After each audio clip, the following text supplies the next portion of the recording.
नमस्कार दोस्तों, मैं देवेश शुक्ला आप सभी का स्वागत करता हूं आपके अपने यूट्यूब चैनल पर। मेरे प्यारे दोस्त, आज हम चर्चा करने वाले हैं बीए प्रथम सेमेस्टर हिंदी साहित्य के सिलेबस के ऊपर। ठीक है, किसके ऊपर चर्चा करने वाले हैं? तो बीए प्रथम सेमेस्टर हिंदी साहित्य के सिलेबस के ऊपर चर्चा करने वाले हैं। जो आपका सिलेबस होगा वो अकॉर्डिंग टू एनईपी 2020, मतलब कि नेशनल एजुकेशन पॉलिसी 2020 जो आई थी, उसी के तहत जो आपका सिलेबस तैयार किया गया है, उसी के ऊपर हम चर्चा करने वाले हैं। बात करें कि किस यूनिवर्सिटी से संबंधित है, तो सिद्धार्थ यूनिवर्सिटी, जितने भी बालक हैं सिद्धार्थ यूनिवर्सिटी कपिलवस्तु से हिंदी साहित्य से बीए कर रहे हैं, उनके लिए ये सिलेबस क्या है, इम्पॉर्टेंट है। वो भी किसके लिए है? जो आपके मेजर सब्जेक्ट के रूप में चयन कर रहे हैं, चयनित कर रहे हैं किसको? हिंदी साहित्य को, उनके लिए। ठीक है, चलिए बात करते हैं कि आपको अगर किसी और सब्जेक्ट का सिलेबस चाहिए, ठीक है, जैसे आप मान लीजिए कपिलवस्तु यूनिवर्सिटी से नहीं बिलोंग करते हैं, आप डॉक्टर राम मनोहर लोहिया यूनिवर्सिटी से, या फिर आप डीडीयू से, या फिर आप छत्रपति साहू जी महाराज से, या फिर आप महात्मा गांधी कृषि विद्यापीठ से, ठीक है, या फिर आप और भी सारी लखनऊ यूनिवर्सिटी से, जिस भी यूनिवर्सिटी से आप बिलोंग करते हैं, अगर आपको उस यूनिवर्सिटी का सिलेबस चाहिए तो आपको क्या करना है? पहले तो आपको यूनिवर्सिटी का नाम डाल देना है, फिर आपके सब्जेक्ट का नाम डाल देना है। सब्जेक्ट में जैसे मान लीजिए हिंदी है तो हिंदी डाल देना है। फिर उसके बाद आपको क्या करना है? सेमेस्टर का नाम डाल देना है। ठीक है, पहले यूनिवर्सिटी का नाम, फिर सब्जेक्ट का नाम, फिर आपको क्या करना है? आपको सेमेस्टर का नाम डाल देना है। इतना करके कॉमा लगा के छोड़ देना है। आपको उस यूनिवर्सिटी का, उस सब्जेक्ट का, उस सेमेस्टर का सिलेबस बिल्कुल मुफ्त में हिंदी में प्रोवाइड करवा दिया जाएगा। जैसा कि आप जानते हैं कि हिंदी साहित्य का सिलेबस तो ऑलरेडी हिंदी में होता है। आप ऑफिशियल वेबसाइट पे जाएंगे सिद्धार्थ यूनिवर्सिटी के, तो वहाँ पर आपको हिंदी में ये सिलेबस बिल्कुल मिल जाएगा। ठीक है, बट वहीं पर अगर हम बात करें सोशियोलॉजी के बारे में, हिंद और क्या बोलते हैं एजुकेशन के बारे बारे में, ठीक है, या फिर आप कह सकते हैं पॉलिटिकल साइंस, जियोग्राफी के बारे में, और भी होम साइंस के बारे में, कई सारे ऐसे सब्जेक्ट्स हैं जिनको आप जब पढ़ने बैठते हैं, उनका सिलेबस डाउनलोड करते हैं ऑफिशियल वेबसाइट से, तो वो सारा का सारा सिलेबस आपका इंग्लिश में होता है। ठीक है, मतलब पूरा का पूरा सिलेबस इंग्लिश में दिया होता है, और आप लोग हो सकता है कि ना भी समझ पाते हो, कुछ लोग समझ भी जाते होंगे, बट जो नहीं समझ पाते हैं, जो पेवर हिंदी माध्यम के छात्र हैं, उनको क्या करना है? अपने यूनिवर्सिटी का नाम, अपने सब्जेक्ट का नाम, अपने सेमेस्टर का नाम क्या करना है? कमेंट सेक्शन में छोड़ देना है। आपको वो सिलेबस बिल्कुल हिंदी में प्रोवाइड करवा दिया जाएगा। जल्द ही आपके लिए टेलीग्राम ग्रुप बनवाया जाएगा, ठीक है, टेलीग्राम चैनल भी बनवाएंगे, व्हाट्सएप पर जो चैनल बनता है उसको भी बनवाएंगे, और दोनों जगह पर वो हिंदी वाला जो आपका सिलेबस होगा, उसको, उसका पीडीएफ बिल्कुल मुफ्त में प्रोवाइड करवा दिया जाएगा। यहाँ पर जो आपका ये चैनल है बीए अपडेट्स करके, इस पर आपको जितने भी बीए से संबंधित अपडेट हैं, जैसे कि सिलेबस हो गया, पेपर कब होगा, टेबलेट कैसे मिलेगा, बहुत सारे क्वेश्चंस होते हैं, सर प्रैक्टिकल फाइल कैसे बनाएं, इन सारी चीज़ों के ऊपर हम चर्चा करेंगे। ठीक है, एक एक करके बस आपको क्या करना रहेगा? आपको जो भी दिक्कतें आ रही हैं, जो भी समस्याएं आ रही हैं, उसको बस आपको जो भी वीडियो आप देख पा रहे हैं, कोई ऐसा नहीं है कि इसी वीडियो के नीचे कोई भी वीडियो आप देख रहे हो, उसके नीचे आपको क्या करना रहेगा? कमेंट सेक्शन में अपना कमेंट लिख करके छोड़ देना रहेगा। बस बाकी हमारी जिम्मेदारी है, आपको सारी चीज़ें बिल्कुल मुफ्त में प्रोवाइड करवाई जाएंगी, बिल्कुल किसी प्रकार का चार्ज नहीं लगेगा। आपको अपडेट रखना मेरा फर्ज है। ठीक है, चलिए अब बात करते हैं किसके बारे में? सिलेबस के बारे में। चलिए सिलेबस पर हम लोग आ चुके हैं, और अगर यहाँ पर आप देखें तो ये क्या बताया गया है? राष्ट्रीय शिक्षा नीति, मतलब नेशनल एजुकेशन पॉलिसी 2020 के अकॉर्डिंग ये आपका पूरा सिलेबस तैयार किया गया है। किस यूनिवर्सिटी से संबंधित है? तो सिद्धार्थ विश्वविद्यालय कपिलवस्तु सिद्धार्थनगर उत्तर प्रदेश से क्या है? ये संबंधित है। बात करें ये आपका पाठ्यक्रम किसके लिए है, तो स्नातक पाठ्यक्रम के सेमेस्टर वार प्रश्न पत्र किसके लिए? विषय हिंदी साहित्य, मतलब कि स्नातक पाठ्यक्रम और जो सेमेस्टर वाइज होने वाली परीक्षा है, उनके लिए आपका सिलेबस तैयार किया गया है। सब्जेक्ट का नाम बताया गया है हिंदी साहित्य, ठीक है, जो कि आपने अभी थंबनेल में देख भी लिया है। बात करते हैं कोई भी सिलेबस मेरे प्यारे दोस्त जब स्टार्ट किया जाता है बनाना, तो उससे पहले उसके लिए पहले एक स्ट्रक्चर बनाया जाता है। ठीक है, स्ट्रक्चर का मतलब आप समझ सकते हैं कि मोटी मोटा जानकारी एक घंटे बैठाया जाता है कि पेपर का नाम क्या होगा, कितने क्रेडिट्स दिए जाएंगे, कौन सा पेपर लिखित होगा, कौन सा आपका प्रयोगात्मक होगा, पेपर का कोड क्या रखा जाएगा, ठीक है, कौन से सेमेस्टर में कौन सा पेपर रखा जाएगा। कई सारे पेपर ऐसे होते हैं जिनको इलेक्टिव भी रखा जाता है। इलेक्टिव मतलब कि चयन करना होता है, पेपर ये वाला आपको लेना है कि पेपर ये वाला लेना है। ठीक है, दोनों में से किसी एक पेपर को सिलेक्ट करना होता है। तो इतनी सारी चीज़ें क्या की जाती हैं, आपकी तैयार करवाई जाती हैं सिलेबस तैयार करने से पहले। तो ये जो आपका आगे आपके यहाँ पर दिखाई पड़ रहा है स्क्रीन पर, ये आपका स्ट्रक्चर ही है, ठीक है। थोड़ा बहुत स्ट्रक्चर को पहले हम लोग समझ लेते हैं। यहाँ पर बात करेंगे वर्ष के बारे में, बताया गया है कि बीए का कौन सा वर्ष होगा। यहाँ पर सेमेस्टर के बारे में, कोर्स का कोड बताया गया है, प्रश्न पत्र का शीर्षक। प्रश्न पत्र का शीर्षक मतलब कि आपके पेपर का टाइटल क्या होने वाला, पेपर का नाम कह सकते हैं कि क्या होने वाला है, ठीक है। अब यहाँ पर बात करें, पेपर आपका लिखित होगा या प्रयोगात्मक होगा, ये भी बताया जाएगा, और क्रेडिट्स आपको कितने मिलेंगे ये भी यहाँ पर बताया जाएगा, ठीक है। चलिए बात करते हैं जो बीए का प्रथम वर्ष है। यहाँ से यहाँ तक आप देख पा रहे होंगे, प्रथम वर्ष में आपके 2 सेमेस्टर होते हैं, प्रथम सेमेस्टर एंड सेकंड सेमेस्टर, ठीक है। First semester and second semester.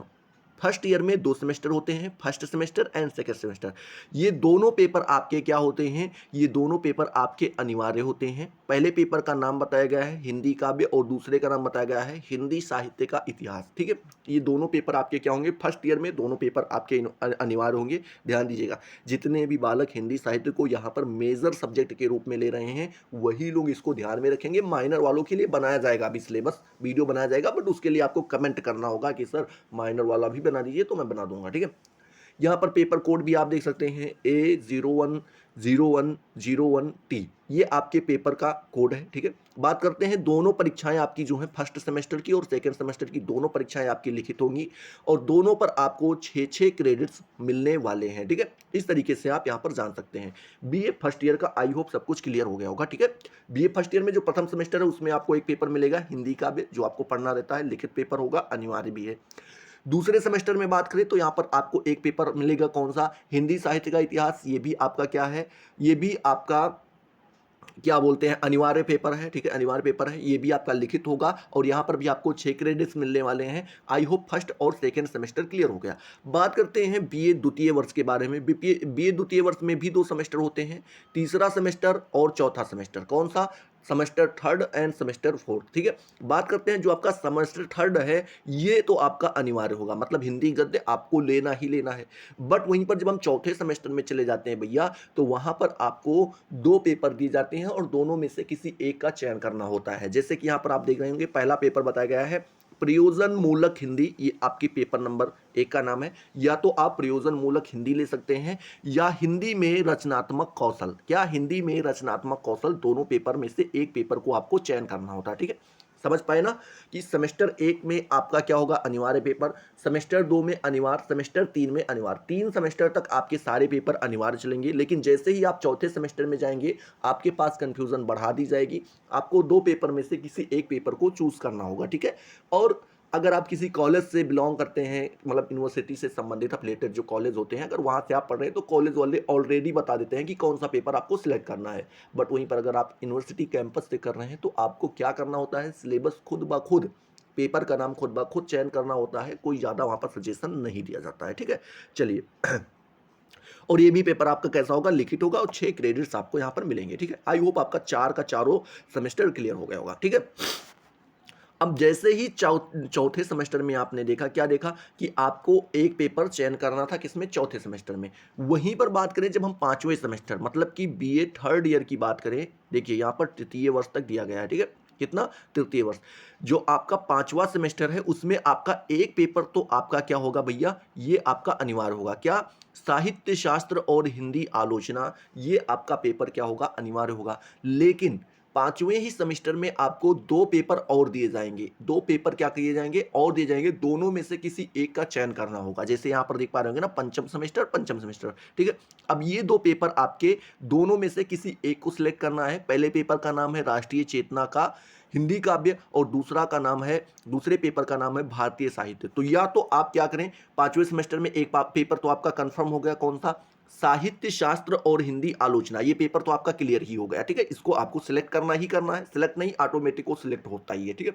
लेकिन दूसरा पेपर जो होगा, उसमें से आपको बताइए कौन सा लेना होगा, राष्ट्रीय चेतना का हिंदी काव्य लेना होगा, या फिर भारतीय साहित्य, दोनों में से किसी एक पेपर को ही सिलेक्ट करना होगा, और दोनों में से किसी एक पेपर को आप सिलेक्ट करेंगे। बात करते हैं 5वें की, दोनों के दोनों पेपर, एक तो जो आपका अनिवार्य है वो भी, और जो दूसरा आपका इलेक्टिव है, मतलब 2 में से जो आप एक चुने हैं, दोनों आपके लिखित पेपर होंगे। दोनों पर आपको 5-5 क्रेडिट मिलने वाले हैं, ठीक है। चलिए, आई होप यहां पर आपको समझ में आ गया, ठीक।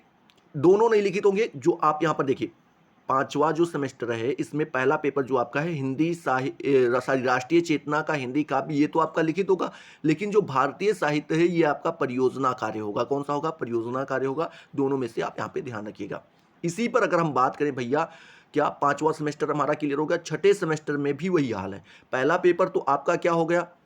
अनिवार्य हो गया, ठीक है, आपको लेना ही लेना है, कंपलसरी है, ठीक है। यहाँ पर नाम क्या बताया गया है? भाषा विज्ञान, हिंदी भाषा तथा देवनागरी लिपि। ये आपका पेपर क्या है? लिखित है और ये अनिवार्य है, आपको लेना ही लेना है।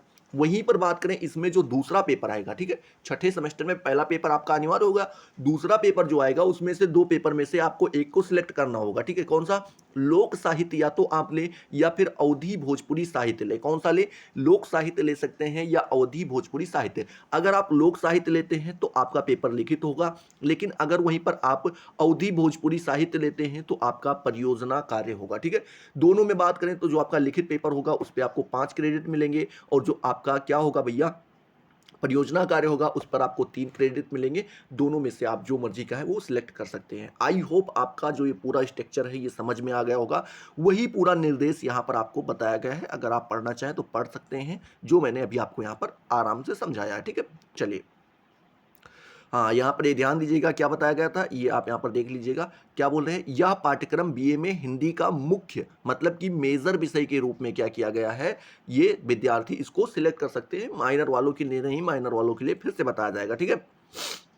सामान्य परिणाम, ठीक है, मतलब कि क्या हमें ये सब पढ़ के क्या हमें प्राप्त होने वाला है, ये सारी चीज़ें बताई गई, ये आप आराम से पढ़ सकते हैं, उतना इंपॉर्टेंट नहीं रखता है।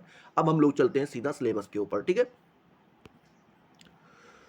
ये वही स्ट्रक्चर है, ठीक है। हाँ, यहाँ पर सिलेबस आप देख रहे होंगे कि आपके सामने आ चुका है। अरे भैया, कुछ ज़्यादा ही जूम हो गया। हाँ, ठीक है।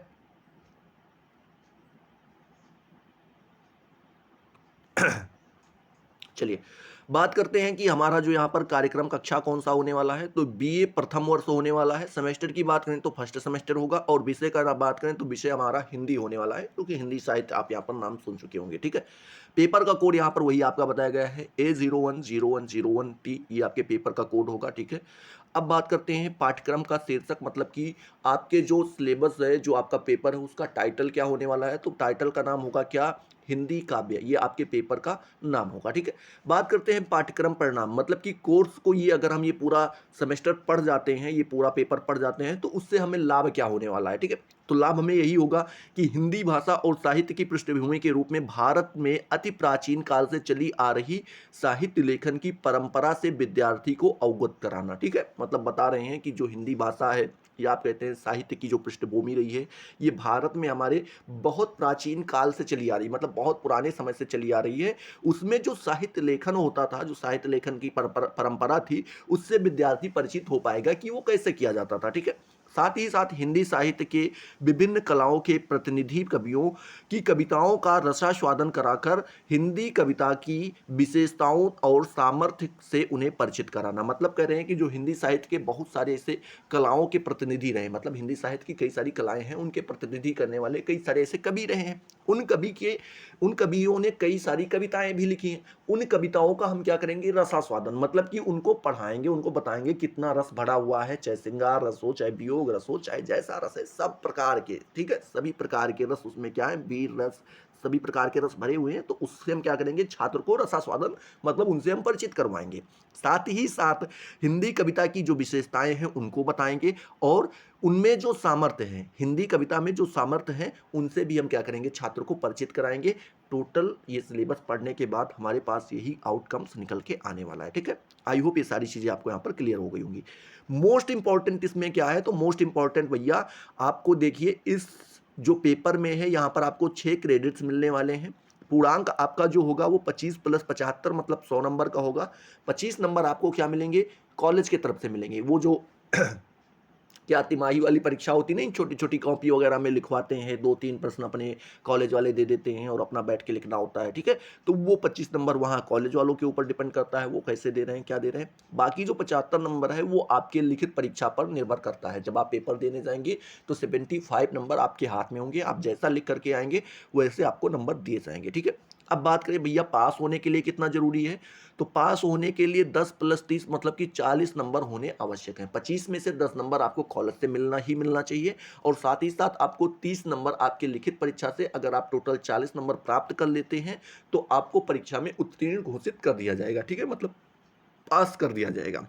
चलिए, यहाँ पर ये बताया गया है कि भैया टोटल जो अगर आप पढ़ाया जाए तो कितने, तो 90 व्याख्यान मतलब कि 90 लेक्चर्स में खत्म किया जाएगा। प्रति सप्ताह आपका क्या होगा, हर सप्ताह में मतलब कि 7 दिन होते हैं, लेकिन एक दिन संडे हो जाता है, संडे को छोड़ दिया जाए तो वैसे आपका क्या होगा, 6 दिन का क्या होगा वहाँ पर प्रयोगात्मक, ठीक है, ट्यूटोरियल प्रयोगात्मक करवाया जाएगा, ठीक है। ये आप यहाँ पर ध्यान रखिएगा, चाहे उसको 6 कह सकते हैं या 4+2+0 कह सकते हैं, ठीक है, इस तरीके से। अब हम क्या करते हैं, सिलेबस के ऊपर चर्चा करते हैं। यहाँ पर आपकी इकाई दी गई है, ठीक है, टोटल 7-8 इकाइयों में बांटा गया है आपका पूरा पेपर। बात करते हैं यहाँ पर विषय वस्तु, मतलब हमें पढ़ना क्या होगा, और व्याख्यानों की संख्या मतलब कितने लेक्चर में हम उसको पूरा खत्म करेंगे एक एक इकाई को, ठीक है। बात करते हैं इकाई नंबर 1 के बारे में। तो इकाई नंबर 1 में मेरे प्यारे दोस्त आपको साहित्य की भारतीय परंपरा और हिंदी भाषा तथा साहित्य के बारे में पढ़ना होता है। क्या पढ़ना होता है, साहित्य की भारतीय परंपरा कैसी रही है उसके बारे में हम पढ़ेंगे, और साथ ही साथ हिंदी भाषा के बारे में और हिंदी साहित्य के बारे में भी जानकारी हम क्या करेंगे, प्राप्त करेंगे यूनिट नंबर फर्स्ट के अंतर्गत। यूनिट नंबर फर्स्ट के अंतर्गत ही जो दूसरी चीज हम पढ़ेंगे वो क्या पढ़ेंगे, हिंदी भाषा की पृष्ठभूमि। हिंदी भाषा की पृष्ठभूमि कैसी रही है, जैसे उसमें संस्कृत एक ठोर भाषा आवत थी, उसके बारे में भी पढ़ेंगे, ठीक है। पाली एक ठोर भाषा है, वो बारे में पढ़ा जाए, प्रकृत भाषा के बारे में भी और अपभ्रंश भाषा के बारे में भी यहाँ पर का कीजिए, पढ़ा जाए, ठीक है। बात की जाए तो साहित्य लेखन की भारतीय परंपरा और हिंदी साहित्य के बारे में भी यहाँ पर क्या किया जाएगा, पढ़ाया जाएगा, मतलब कि साहित्य लेखन कैसा रहा है, ठीक है। और भारतीय परंपरा, साहित्य लेखन की जो भारतीय परंपरा रही है, मतलब भारतीय परंपरा में साहित्य लेखन कैसे किए जाते थे उसके बारे में हम बृहद रूप से चर्चा करेंगे, और साथ ही साथ हिंदी साहित्य के बारे में भी हम चर्चा करेंगे, ठीक है। साहित्य, हिंदी साहित्य हम अक्सर देखिए सब चीज़ में जुड़ा होता है। वहीं पर बात करें हिंदी एवं अन्य भारतीय भाषाओं के बारे में बात करेंगे, मतलब हिंदी को छोड़कर और भी सारी भाषाएं हैं, उन सारी चीज़ों के बारे में भी हम क्या करेंगे, चर्चा करेंगे। हिंदी साहित्य की पृष्ठभूमि के बारे में चर्चा करेंगे कि मतलब हिंदी साहित्य की पृष्ठभूमि कैसे रही, जब शुरू में हिंदी साहित्य हमारे यहाँ विकसित हुआ तो वह पृष्ठभूमि आधार कैसा रहा, उसके बारे में भी हम क्या करेंगे, चर्चा करेंगे। हिंदी साहित्य का काल विभाजन पढ़ेंगे और साथ ही साथ नामकरण भी पढ़ेंगे। हिंदी साहित्य का काल विभाजन हुआ और साथ ही साथ जब काल विभाजन हुआ तो उनका नामकरण भी किया गया, तो इन दोनों के बारे में भी हम क्या करेंगे, इस यूनिट नंबर फर्स्ट के अंतर्गत चर्चा करेंगे। बात करें आपका जो पूरा का पूरा व्याख्यान है, पूरा का पूरा यूनिट है, ये टोटल 12 लेक्चर में समाप्त कर दिया जाएगा, 12 व्याख्यानों में समाप्त कर दिया जाएगा, ठीक है।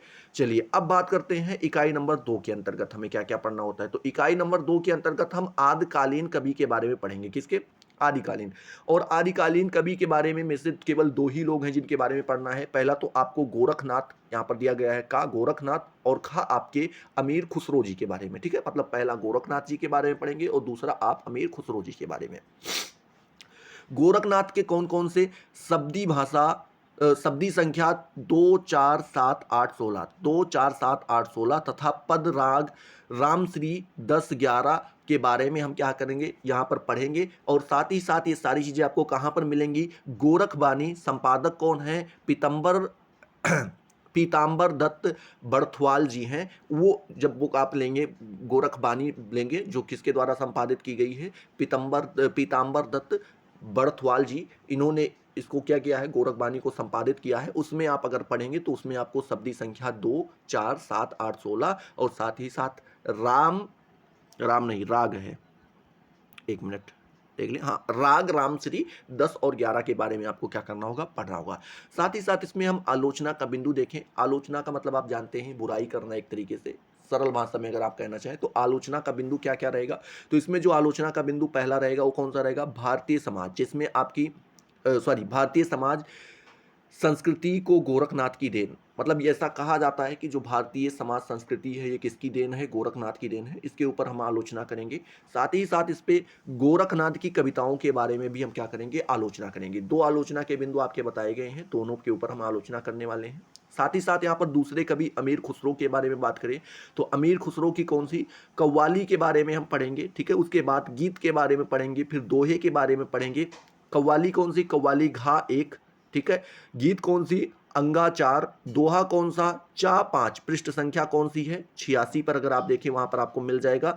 और दोहे में कौन कौन सी, गोरी सोवह, उसके बाद खुसरो रैन, उसके बाद क्या, देख मैं, फिर उसके बाद चकवा चकवी, और फिर सेज सूनी। ठीक है, इस प्रकार से इतने सारे जो दोहे हैं इनके बारे में हम चर्चा करेंगे, किसके, अमीर खुसरो जी के। इसमें जो आलोचना की बिंदु के बारे में बात करें तो आलोचना का बिंदु कौन कौन सा रहेगा। पहला रहेगा अमीर खुसरो का साहित्यिक परिचय, अमीर खुसरो का साहित्यिक परिचय, ये पहला आलोचना का बिंदु रहेगा। दूसरा अमीर खुसरो का काव्यगत वैशिष्ट्य, ठीक है, मतलब कि अमीर खुसरो का काव्यगत वैशिष्ट्य क्या रहा है, उनकी विशेषता क्या रही, उसके बारे में भी हम क्या करेंगे, आलोचना करेंगे। ठीक है, आई होप ये आपका यूनिट नंबर 2 भी क्लियर हो गया होगा। बात करें पूरा जो आपका यूनिट है ये 12 लेक्चर्स में खत्म किया जाएगा, मतलब कि 12 व्याख्यान में खत्म किया जाएगा। वहीं पर बात करें यूनिट नंबर 3 के बारे में, तो इसमें हम भक्तकालीन निर्गुण कवि के बारे में बात करेंगे। देखिए, भक्तिकालीन निर्गुण कवि और भक्तिकालीन सगुण कवि, दो प्रकार के कवि होते हैं, तो दोनों के ऊपर चर्चा करेंगे। लेकिन पहले हम बात करते हैं भक्तिकालीन निर्गुण कवि के बारे में। ठीक है, भक्तिकालीन निर्गुण कवि में पहले आप क्या आ जाते हैं, का नंबर कौन से आ जाते हैं, कबीरदास, और खा नंबर आपके मलिक मोहम्मद जायसी जी आ जाते हैं। ठीक है, तो कबीरदास में जो हम क्या करेंगे, गुरुदेव को अंग जो है 1, 6, 11, 17 और 20 नंबर पढ़ेंगे, तथा साथ ही साथ बिरह को अंग कौन सा, 4, 10, 12, 20 और 33 पढ़ेंगे। कौन से बुक में मिलेगा, तो कबीरदास, संपादक कौन है आपके, श्याम सुंदर दास, इसमें आपको मिल जाएगा। और बात करें इसमें आलोचना की बिंदु, तो आलोचना का बिंदु कौन कौन सा है, पहला तो है कबीर की भक्ति, कबीर की भक्ति पहला हो जाएगा आपकी आलोचना का बिंदु, और दूसरा हो जाएगा कबीर का समाज दर्शन, ये आपका दूसरा आलोचना का बिंदु हो जाएगा, जिसके ऊपर हम आलोचना करने वाले हैं। ठीक है, आई होप ये सारी चीजें आपको यहाँ पर क्लियर हो रही होंगी। ठीक है, बात करते हैं दूसरे नंबर पे आप क्या आ जाते हैं, मलिक मोहम्मद जायसी जी। कौन आ जाते हैं, मलिक मोहम्मद जायसी। मलिक मोहम्मद जायसी में हम क्या पढ़ने वाले हैं भैया, तो इसमें हम क्या पढ़ेंगे, मानसरोधक खंड, दोहा चौपाई संख्या 1 से लेकर के 6 तक का जो आएगा दोहा चौपाई संख्या, उसको पढ़ेंगे। और ये आपका मिलेगा कहाँ पे, तो ये पद्मावत। ठीक है, मलिक मोहम्मद जायसी, संपादक कौन है, आचार्य रामचंद्र शुक्ल जी, वहां पर आपको ये मिल जाएगा। बात करें इसमें आलोचना का बिंदु, तो आलोचना के बिंदु में हम क्या करेंगे, जायसी का काव्य, ठीक है, क्या सौष्ठों के बारे में जो है आलोचना करेंगे। फिर दूसरा आपका आएगा पद्मावत की प्रेम व्यंजना, इसके ऊपर करेंगे। और तीसरा आपका आएगा पठित काव्यांश का प्रतिपाद, ठीक है, प्रतिपाद्य। इस तरीके से इन तीनों के ऊपर हम क्या करेंगे, आलोचना करने वाले हैं। ठीक है, चलिए, और ये आपका जो पूरा जो लेक्चर है वो कितने 10 लेक्चर में समाप्त हो जाएगा। यहीं पर बात करें चौथे, जो आपका चौथा यूनिट है, चौथे यूनिट में हमें किसके किसके ऊपर चर्चा करना होता है, तो भक्तकालीन सगुण। अभी आपने निर्गुण कवि के बारे में देखा, अब हम सगुण।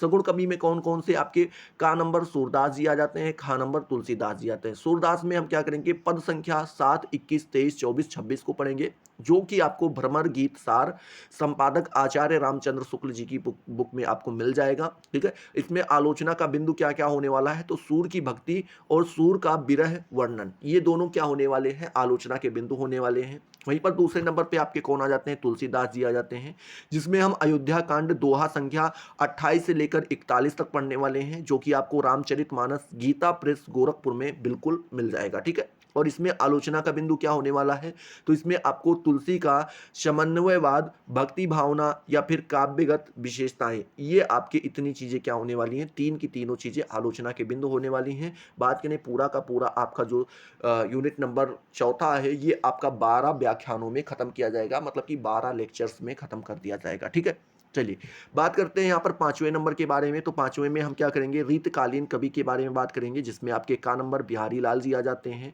और खा नंबर आपके कौन आ जाते हैं, घनानंद जी आ जाते हैं। ठीक है, बात करें बिहारी लाल जी के, तो दोहा संख्या 1, 2, 5, 6, 7, 15, 19, 20, 21, 25, 32 और 38 के बारे में हम क्या करेंगे, पढ़ेंगे, चर्चा करेंगे। वहीं पर ये सारे दोहे कहाँ पर मिल जाएंगे, तो बिहारी रत्नातक नाम की बिहारी रत्नाकर नाम की एक पुस्तक है, जिसके संपादक कौन है, जगन्नाथ रत्नाकर जी हैं। ठीक है, उसमें आपको ये सारे दोहे क्या हो जाएंगे, मिल जाएंगे। इसमें आलोचना का बिंदु क्या होने वाला है, तो बिहारी जी की जो रीत काल के प्रतिनिधि कवि रहे हैं, ठीक है, क्या बोला जाता है कि बिहारी जी जो हैं वो क्या कर रहे हैं, रीत काल के एक प्रतिनिधि कवि के रूप में रहे हैं, ये पहला आलोचना का बिंदु हो जाएगा। दूसरा हो जाएगा बिहारी की कविताओं में गागर में सागर ऐसा कहा जाता है, ये भी आपका आलोचना का बिंदु रहेगा। टोटल का टोटल आपका 11 लेक्चर्स में समाप्त कर दिया जाएगा। इसी में दूसरे आप क्या जाते हैं, घनानंद जी। घनानंद जी के क्या छंद संख्या 1 से लेकर के 7 तक पढ़ने वाले हैं, जो कि आपको कहाँ मिल जाएगा,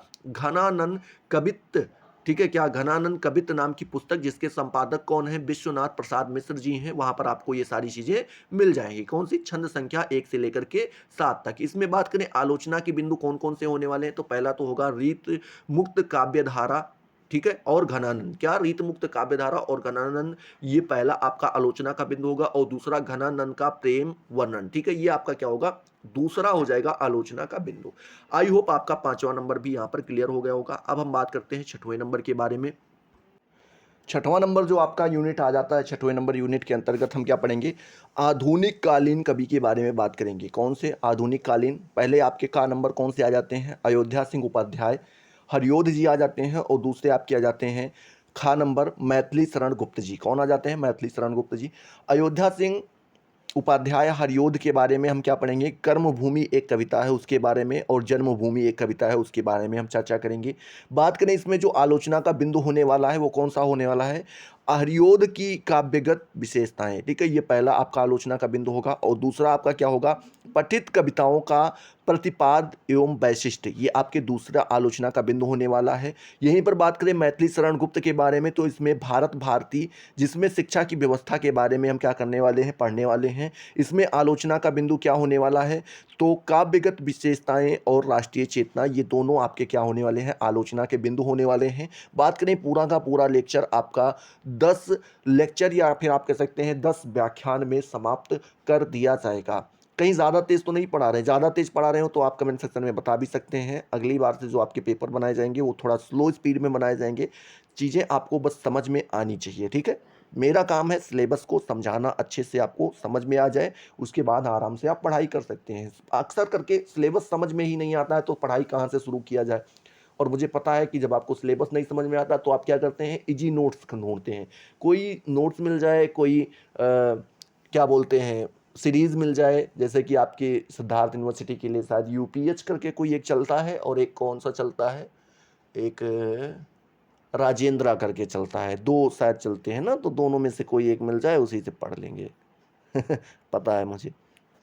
चलिए बात करते हैं 7वीं नंबर, जो आपका 7वीं नंबर जो यूनिट है उसमें हमें क्या क्या पढ़ना रहता है, तो उसमें हम छायावादी कवि के बारे में पढ़ते हैं, जिसमें पहले आपके आ जाते हैं का नंबर कौन, जयशंकर प्रसाद जी, और खा नंबर आपके आ जाते हैं सुमित्रा नंदन पंत जी, ठीक है, जिसमें जयशंकर प्रसाद में क्या पढ़ने वाले हैं, बीती विभावरी जागरी, ठीक है, उसके बाद पेशोला की प्रतिध्वनि, ठीक है, पेशोला की प्रतिध्वनि, इस तरीके से दोनों के बारे में हम पढ़ेंगे। और इसमें बात करें आलोचना के बिंदु कौन कौन से होने वाले हैं, तो आलोचना के बिंदु जयशंकर प्रसाद और छायावाद, उसके बाद जयशंकर प्रसाद का काव्य वैभव, ये दोनों ही क्या होने वाले हैं, आपके आलोचना के बिंदु होने वाले हैं। वहीं पर बात करें सुमित्रानंदन पंत के बारे में, तो उसमें मौन नियंत्रण और नौका विहार, क्या मौन नियंत्रण और निमंत्रण, मौन निमंत्रण और नौका विहार, ये दोनों कविताएं जो हैं आपके सिलेबस के अंतर्गत आ जाती हैं, और दोनों के बारे में आपको पढ़ना होगा। इसमें बात करें आलोचना के बिंदु, तो पहला जो आपका आ जाता है वो छायावाद तथा सुमित्रानंदन पंत,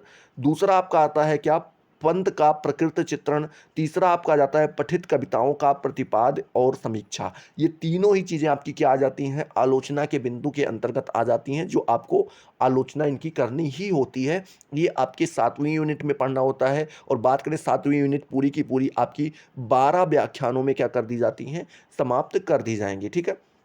अब बात करते हैं कौन सी, 8वीं यूनिट, और इस सेमेस्टर की, या आप कह सकते हैं इस पेपर की आखिरी यूनिट है, इस तरीके से भी बता सकते हैं। इसमें जो आखिरी में हमें पढ़ना होता है वो क्या पढ़ना होता है, प्रगतिवादी प्रयोगवादी कवि के बारे में हमें पढ़ना होता है, जिससे हम प्रगतिवादी या फिर कह सकते हैं प्रयोगवादी, दोनों प्रकार के कवि कह सकते हैं। जिसमें पहले का नंबर आप क्या जाते हैं, मुक्तिबोध जी के बारे में पढ़ना होता है, और खा नंबर मतलब कि दूसरे आप क्या जाते हैं, सच्चिदानंद हीरानंद वात्स्ययन अज्ञेय जी के बारे में हमें क्या करना होता है, पढ़ना होता है, ठीक है। मुक्तिबोध के बारे में हमें क्या क्या पढ़ना होता है, विचार आते हैं, पहला आप पढ़ेंगे, दूसरा आप लिखेंगे, क्या पढ़ेंगे, मुझे हर कदम पर चौराहे मिलते हैं, दोनों चीज़ों के बारे में, दोनों कविताओं के बारे में आप यहाँ पर पढ़ेंगे। और आज आलोचना के बिंदु के बारे में बात करें तो यहाँ पर आपको मुक्तिबोध की काव्य संवेदना, ठीक है, और साथ ही साथ आधुनिक कवियों में मुक्तिबोध का स्थान, दोनों ही आपके क्या हो जाएंगे, आलोचना के बिंदु बन जाएंगे। वहीं पर खा नंबर मतलब कि अज्ञेय जी के बारे में बात करें तो यह दीप अकेला पहली कविता हो जाएगी। उसके बाद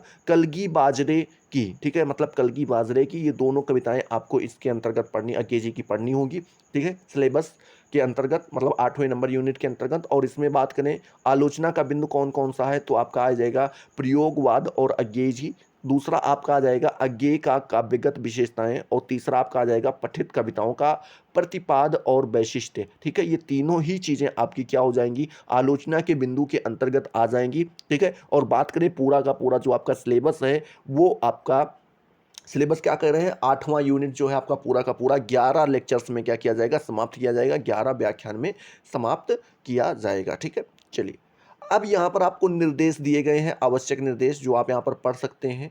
उसमें से जैसे बताया गया है कि इंटरमीडिएट अथवा समकक्ष परीक्षा उत्तीर्ण कर चुके समस्त विद्यार्थी इस पाठ्यक्रम का चयन मेजर विषय के रूप में कर सकते हैं, परंतु उसके लिए सामान्य हिंदी भाषा का ज्ञान अपेक्षित है। मतलब बता रहे हैं कि कौन इसको सिलेक्ट कर सकता है, कौन नहीं सिलेक्ट कर सकता है। यहाँ पर एक एक करके आपको टोटल इंस्ट्रक्शन दिए गए हैं और सभी यहाँ पर बताए गए हैं, ठीक है। चलिए, ये आप यहाँ पर चाहें तो पढ़ सकते हैं। बाकी यहाँ पर अध्ययन के लिए कौन कौन सी बुक आप उठा सकते हैं, सहायक ग्रंथ कौन कौन से हैं, सारे यहाँ पर एक एक करके बताए गए हैं, ठीक है। सारे के सारे आप एक यहाँ पे बताए गए, जैसे यहाँ पर देख सकते हैं रामलाल वर्मा जी की एक बुक आई थी, कौन सी, जायसी, ठीक है, जिसमें जायसी के व्यक्तित्व और कृतित्व के बारे में बताया गया है। और ये आपका भारतीय ग्रंथ निकेतन दिल्ली, क्या भारतीय ग्रंथ निकेतन दिल्ली में 1979 में क्या की गई थी, छपी थी, संपादित हुई थी, इस तरीके से आप बता सकते हैं, ठीक है। तो आप यहाँ पर बुक्स का क्या कर सकते हैं, स्क्रीनशॉट ले सकते हैं, बुक से पढ़ना चाहें तो पढ़ सकते हैं। बाकी आपके लिए तो वो है ही, क्या बोलते हैं, यूपीएच और राजेंद्रा, वहाँ से भी आप आराम से पढ़ सकते हैं। तो वीडियो अगर आपको पसंद आया है तो वीडियो को आपको लाइक करना है। आपको इसके अलावा किसी और सब्जेक्ट का सिलेबस चाहिए तो आपको क्या करना होगा, कमेंट सेक्शन में बताना होगा। सारे के सिलेबस के जो हैं क्या कराए जाएंगे, आपको यहाँ पर सिलेबस हिंदी में बिल्कुल प्रोवाइड करवाए जाएंगे। अगर आपको उनका पीडीएफ चाहिए बिल्कुल मुफ्त में टेलीग्राम पर आपको मिल भी जाएगा। साथ ही साथ हमसे जो भी और भी सहायताएं हो सकती हैं कि जैसे सर प्रयोगात्मक परीक्षाओं में क्या क्या चीज़ें, कैसे फाइल्स बनानी होती हैं, क्या करनी होती हैं, एग्जाम्स कब होंगे, टेबलेट कैसे मिलेंगे, बहुत सारे क्वेश्चन, फ़ोन कैसे मिलेंगे, बहुत सारे क्वेश्चंस हैं जो आपके आसपास घूमते रहते हैं और शायद कोई भी कॉलेज वाला जल्दी इनको बताने की कोशिश भी नहीं करता है, ना ज़्यादा उतना इच्छुक होता है, ठीक है। तो वो सारी समस्याएं मैं आपको दूर करूंगा, आपके लिए दूर करूंगा, आपकी यूनिवर्सिटी तक बात करूंगा, यूनिवर्सिटी के ऑफिशियल वेबसाइट से जहां तक हो सकता है यूनिवर्सिटी तक जाना पड़ा तो जाएंगे, आपकी पूरी मदद की जाएगी। उसके लिए आपको चैनल को सब्सक्राइब करना होगा।